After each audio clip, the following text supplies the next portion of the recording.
छत्तीसगढ़ के इतिहास के क्रम में हमने पिछले वीडियो में पढ़ा कि कैसे छत्तीसगढ़ में स्वतंत्रता संग्राम आंदोलन प्रारंभ हुआ। जब कांग्रेस की स्थापना हुई तो छत्तीसगढ़ के लोग, छत्तीसगढ़ के नेता उसमें शामिल होने लगे और जब 1905 में बंगाल विभाजन हुआ तो उसका भी विरोध किया गया।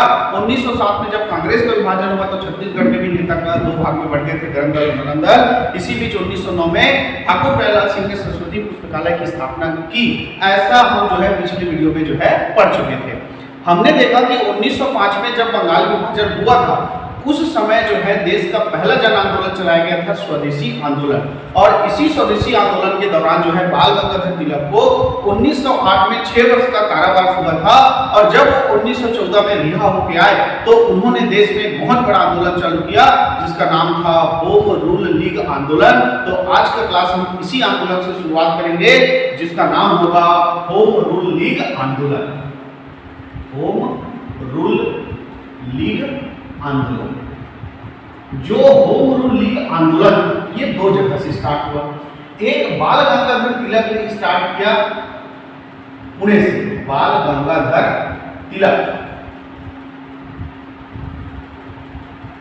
बाल गंगाधर तिलक ने इसको पुणे से स्टार्ट किया और एनी बिसेंट ने इसको चालू किया कहां से, अडियार से। अडियार से ये 1914 में स्टार्ट हुई। लेकिन 1916 में जब कांग्रेस का लखनऊ अधिवेशन हुआ जिसमें कांग्रेस जो दो भाग में बटा था, गरम दल और नरम दल, एनी बिसेंट के प्रयासों से गरम दल और नरम दल जो है इसी लखनऊ अधिवेशन 1916 में एक हुए और इसी अधिवेशन में ये कहा गया कि कांग्रेस जो है बाल गंगाधर तिलक और एनी बिसेंट के द्वारा चलाए गए होम रूल आंदोलन को चलाएगा।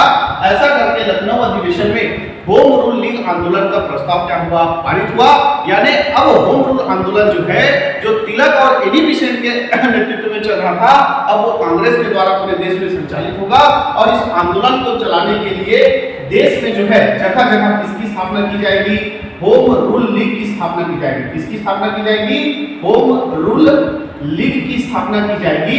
लेकिन छत्तीसगढ़ में जो होम रूल लीग आंदोलन था वो तिलक से प्रभावित था। छत्तीसगढ़ का जो होम रूल लीग था वो किससे प्रभावित था, तिलक से प्रभावित था। तो कभी कभी क्वेश्चन बनता है कि छत्तीसगढ़ में होम रूल लीग किससे प्रभावित था या किसका होम रूल लीग आंदोलन सक्रिय था।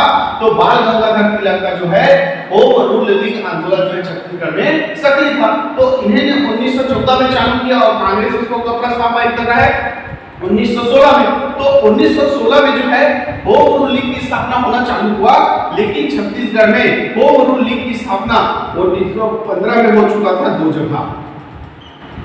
होम रूल लीग की स्थापना छत्तीसगढ़ में बिलासपुर में और दुर्ग में, बिलासपुर में और दुर्ग में जो है होम रूल लीग की स्थापना जो है 1915 में हो चुका था और 1916 में स्थापित हुआ था रायपुर में और 1916 में ही स्थापित हुआ था कहां, राजनांदगांव। ठीक है, तो ध्यान रखेंगे कि जब होम रूल आंदोलन चल रहा था तो उस होम रूल आंदोलन के दौरान होम रूल लीग की स्थापना की गई थी। तो बिलासपुर और दुर्ग में 1915 में हो चुका था जबकि रायपुर और राजनांदगांव में ये होम रूल लीग जो है कब हुआ, 1916 में स्थापित हुआ।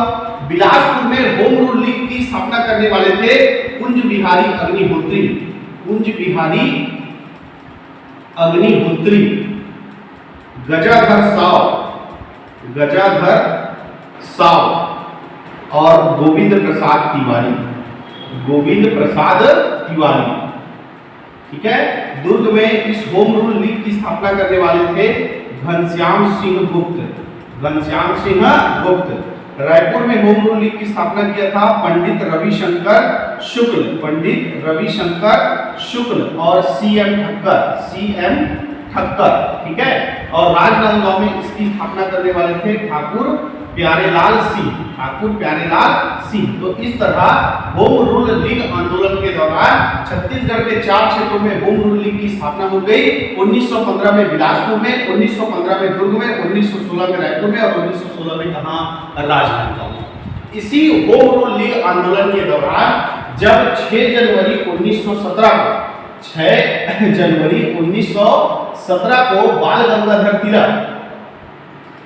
गंगाधर तिलक जो है इस आंदोलन के दौरान नागपुर से सॉरी कलकत्ता से नागपुर जा रहे थे, कलकत्ता से नागपुर जा रहे थे रेल मार्ग के द्वारा, तो वो छत्तीसगढ़ से होकर गुजरे, और छत्तीसगढ़ से जब होकर गुजरे तो छत्तीसगढ़ के कुछ रेलवे स्टेशन जैसे Raigarh railway station, Bilaspur railway station, Durg railway station और राजनांदगांव रेलवे स्टेशन में रुके, जहां छत्तीसगढ़ के नेताओं ने उनका क्या किया था, स्वागत किया था। क्लियर है?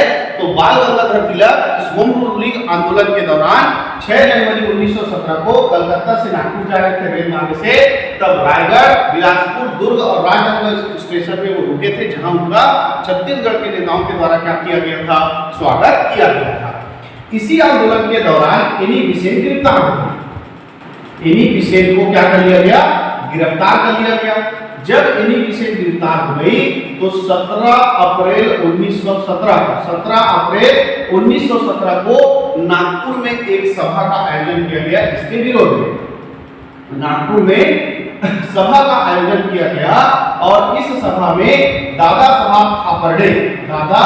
साहब खापर्डे जो है छत्तीसगढ़ से प्रमुख नेता थे। तो इस आंदोलन के दौरान जब एनी बेसेंट को गिरफ्तार किया गया तो 17 अप्रैल 1917 को नागपुर में एक सभा का आयोजन किया गया, जिसमें छत्तीसगढ़ से प्रमुख नेता कौन गए थे, दादा साहब खापर्डे।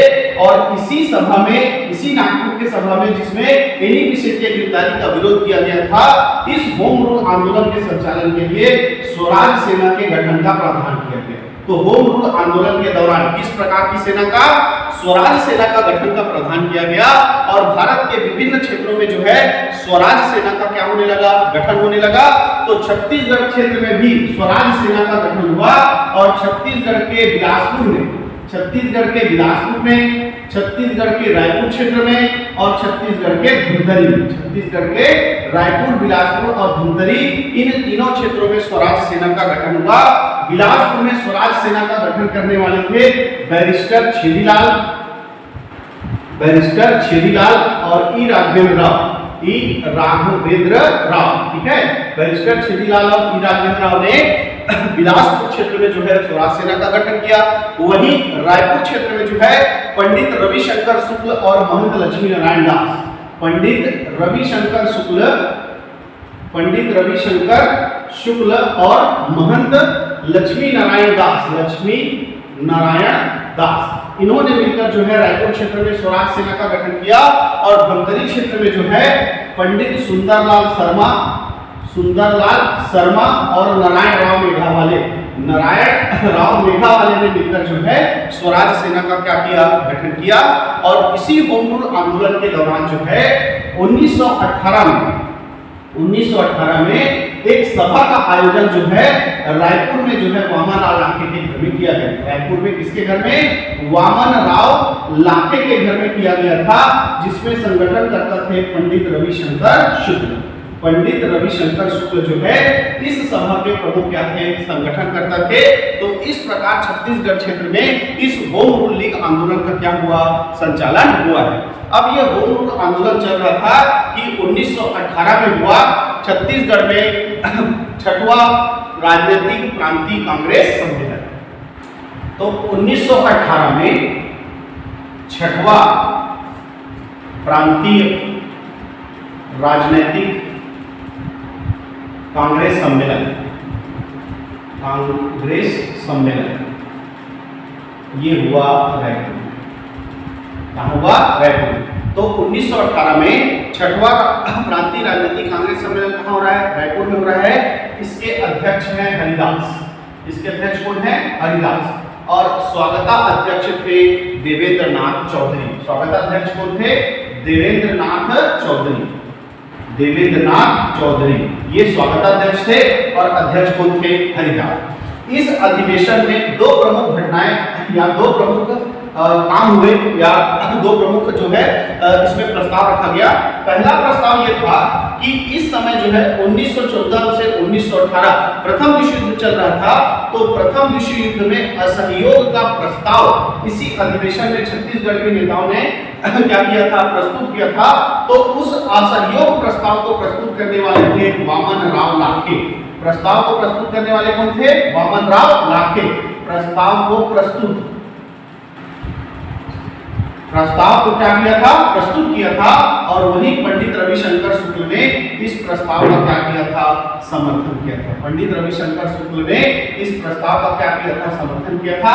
प्रस्ताव किस लिए था, तो प्रथम विश्व युद्ध में असहयोग के लिए प्रस्ताव किया था किसने, वामन राव बाके ने, और इसका समर्थन किया था पंडित रविशंकर शुक्ल ने। इसी अधिवेशन में जो है विपिन चंद्रपाल और दादा साहब खापर्डे, विपिन चंद्रपाल और एक कौन थे, दादा साहब खापर्डे, दादा साहब खापर्डे, ये दोनों जो है कोलंबो जाना चाहते थे। कहां जाना चाहते थे, कोलंबो जाना चाहते थे, परंतु ब्रिटिश सरकार ने इन दोनों को जाने की अनुमति नहीं दी थी। इसका भी असंतोष जो है इस 6वां प्रांतीय राजनीतिक कांग्रेस सम्मेलन जो रायपुर में हो रहा था उसमें जताया गया था। तो 6वां प्रांतीय राजनीतिक कांग्रेस सम्मेलन 1918 रायपुर में संपन्न हुआ, जिसके अध्यक्ष हरिदास थे और स्वागत अध्यक्ष कौन थे, देवेंद्र नाथ चौधरी। इसमें पहले विश्व युद्ध में असहयोग के लिए प्रस्ताव प्रस्तुत किया था वामन राव लाखे ने, उसका समर्थन किया था पंडित रविशंकर शुक्ल ने, और विपिन चंद्रपाल और दादा साहब खापर्डे कोलंबो जाने से क्या कर दिया गया था, मना कर दिया गया था। इसका भी असंतोष इस सभा में जताया गया। क्लियर है। इसी बीच 1918 में दिल्ली अधिवेशन हुआ कांग्रेस का, 1918 में दिल्ली अधिवेशन हुआ, जिसके अध्यक्ष थे मदन मोहन मालवीय। दिल्ली अधिवेशन जिसके अध्यक्ष कौन थे, मदन मोहन मालवीय। और इस अधिवेशन में कांग्रेस की जो कमेटी बनती है, कमेटी बनती है, राष्ट्रीय कमेटी बनती है, इसमें 12 सदस्य मध्य प्रांत से लिए गए। 12 सदस्य कहां से लिए गए, मध्य प्रांत से लिए गए, जिसमें छत्तीसगढ़ से 2 सदस्य थे। उसमें एक सदस्य थे ई राघवेंद्र राव, एक सदस्य का कौन थे, ई राघवेंद्र राव, और दूसरे थे सीएम ठक्कर। दूसरे कौन थे, सीएम ठक्कर। ठीक है, तो ये बात याद रखिए कि 1918 के दिल्ली अधिवेशन जो कि कांग्रेस का राष्ट्रीय अधिवेशन था, इस राष्ट्रीय अधिवेशन के अध्यक्ष कौन थे, मदन मोहन मालवीय। इसमें कांग्रेस कमेटी, राष्ट्रीय कांग्रेस कमेटी बनाया गया, जिसमें मध्य प्रांत से 12 सदस्यों को लिया गया, और इन 12 सदस्यों में 2 सदस्य छत्तीसगढ़ क्षेत्र से, वो 2 सदस्य कौन से थे, ई राघवेंद्र राव और सीएम ठक्कर। इसी 1918 में जो पंडित सुंदरलाल शर्मा है, वो छुआछूत मिटाने के लिए एक कार्यक्रम का आयोजन करते हैं, जिसका नाम था जनेऊ कार्यक्रम। ये क्या था, छुआछूत मिटाने के लिए पंडित सुंदरलाल शर्मा जैसे ब्राह्मण लोग जो है जनेऊ धारण करते हैं, तो वही जनेऊ उन्होंने उन जाति के लोगों को धारण करवाया जिनसे छुआछूत किया जाता था। इसी घटना को क्या कहा गया, जनेऊ कार्यक्रम कहा गया। तो पंडित सुंदरलाल शर्मा ने क्या छुआछूत मिटाने के लिए जनेऊ कार्यक्रम कब चलाया था, तो 1918 में चलाया था, और चलाने वाले कौन थे, पंडित सुंदरलाल शर्मा। तो अच्छे से याद रखेंगे, छुआछूत मिटाने के लिए पंडित सुंदरलाल शर्मा के द्वारा 1918 में क्या चलाया गया, जनेऊ कार्यक्रम चलाया गया। ठीक, ऐसा सब अपने अपने तरीके से छुआछूत को मिटाने का, अपने तरीके से स्वतंत्रता संग्राम आंदोलन में सब हिस्सा ले रहे थे, विभिन्न प्रकार के जो आंदोलन चल रहे थे। इसी बीच ब्रिटिश सरकार का एक कानून आ गया, जिसको कहा गया रोलेट एक्ट 1919। रोलेट एक्ट, तो 1919 में कौन सा कानून आ गया, रोलेट एक्ट कानून आया गया। इस रोलेट एक्ट कानून में यह था कि जिस भी व्यक्ति को ब्रिटिश पुलिस संदेह करता, उसको बिना कारण बताए गिरफ्तार कर लेता था। उसको न तो किसी भी प्रकार का वकील रखने का, किसी भी प्रकार का दलील देने का क्या था, अधिकार नहीं था। इसीलिए इस कानून को बिना वकील, बिना अपील, बिना दलील का कानून कहकर, काला कानून कहकर इसका क्या किया गया, पूरे देश में विरोध किया गया। तो पूरे देश में जब विरोध चल रहा है, तो छत्तीसगढ़ क्षेत्र में भी विरोध चलेगा। तो छत्तीसगढ़ क्षेत्र के, छत्तीसगढ़ में रायपुर में पंडित रविशंकर शुक्ल, महंत लक्ष्मी नारायण दास, है ना, माधवराव सप्रे, इन सबने विरोध किया। तो रायपुर क्षेत्र से कौन कौन, पंडित रविशंकर शुक्ल, माधवराव सप्रे, महंत लक्ष्मी नारायण दास, इन्होंने क्या किया, विरोध किया। वहीं अगर बिलासपुर क्षेत्र से बात करें, तो बिलासपुर क्षेत्र से दो प्रमुख नेता जिन्होंने विरोध किया। एक का नाम था ई राघवेंद्र राव, और दूसरे कौन थे, बैरिस्टर छेदीलाल। ई राघवेंद्र राव और कौन थे? बैरिस्टर छेदीलाल, जिन्होंने क्या किया? इस रोलेट एक्ट का विरोध किया और रोलेट एक्ट का विरोध करने के लिए बिलासपुर के पचरी घाट से लेके शनिचरी घाट तक उन्होंने काले वस्त्र धारण करके रैली निकाला। पचरी घाट से लेके शनिचरी घाट तक जो है काले वस्त्र धारण करके इस रोलेट एक्ट का क्या किया? विरोध किया। वही रतनपुर में थे बाबा पुरुषोत्तम दास। रतनपुर में कौन थे? बाबा पुरुषोत्तम दास। तो बाबा पुरुषोत्तम दास जो रतनपुर के थे, इन्होंने रतनपुर के क्षेत्र में जो बांध बन रहा था, वो बांध में काम करने वाले मजदूरों को आग्रह किया कि आप भी इस रोलेट एक्ट का क्या करो? विरोध करो। तो रतनपुर में बाबा पुरुषोत्तम दास ने बांध में काम कर रहे मजदूरों से क्या किया? आग्रह किया कि वो इसका क्या करें? विरोध करें। ठीक है। और राजनांदगांव में ठाकुर प्यारेलाल सिंह और धमतरी में जो है पंडित सुंदरलाल शर्मा, नारायण राव मेघावाले, छोटेलाल श्रीवास्तव के द्वारा जो है इस रोलेट एक्ट का क्या किया गया? विरोध किया गया। ठीक है। तो हमने देखा कि रोलेट एक्ट आया जिसको काला कानून कहा गया और इस काला कानून का सब जगह विरोध हुआ। तो छत्तीसगढ़ क्षेत्र में भी विरोध हो रहा है। इसमें दो प्रमुख चीजें याद रखिए। बिलासपुर में कहां से कहां तक रैली निकाली गई थी? तो पचरी घाट से लेके शनिचरी घाट तक काले वस्त्र धारण करके क्या निकाला गया था? रैली निकाला गया था। और रतनपुर में बाबा पुरुषोत्तम दास ने बांध में काम कर रहे मजदूरों से क्या किया था? इस रोलेट एक्ट का विरोध करने के लिए आग्रह किया था। इसका विरोध चल रहा था कि इसी बीच 1920 में मुसलमानों का एक आंदोलन आ गया जिसका नाम था खिलाफत आंदोलन। क्या नाम था? खिलाफत आंदोलन। ये क्या था कि तुर्की का जो खलीफा उसको ब्रिटिश सरकार ने खत्म कर दिया था। उसी खलीफा को खत्म करने के विरोध में पूरे विश्व के मुसलमानों ने एक आंदोलन चलाया था जिसका नाम क्या था? खिलाफत आंदोलन। ये जो खिलाफत आंदोलन है ये देश में चला था गांधी जी के नेतृत्व में। भारत देश में किसके नेतृत्व में चला था? गांधी जी के नेतृत्व में चला था खिलाफत आंदोलन। तो ये खिलाफत आंदोलन हमारे छत्तीसगढ़ में भी देखने को मिलता है, बिलासपुर क्षेत्र में और रायपुर क्षेत्र में। बिलासपुर क्षेत्र में और रायपुर क्षेत्र में। तो रायपुर क्षेत्र में इस खिलाफत आंदोलन का नेतृत्व किया था पंडित रविशंकर शुक्ल के साथ मिलकर असगर अली, है ना। तो इसके नेतृत्वकर्ता कौन थे? असगर अली और पंडित रविशंकर शुक्ल। और अगर हम बिलासपुर क्षेत्र की बात करें तो बिलासपुर क्षेत्र में इस खिलाफत आंदोलन का नेतृत्व किए थे 3 लोग। बिलासपुर क्षेत्र में इस खिलाफत आंदोलन का संचालन या नेतृत्व करने वाले कितने लोग थे? 3 लोग थे, हाकिम खां, अकबर खां और वजीर खां। हकीम खां, अकबर खां और एक का नाम था वजीर खां। क्लियर है। तो इस तरह 1920 में चालू हो गया कौन सा? खिलाफत आंदोलन। ठीक। अब इसी 1920 में छत्तीसगढ़ में 2 प्रमुख घटनाएं घटित होंगी।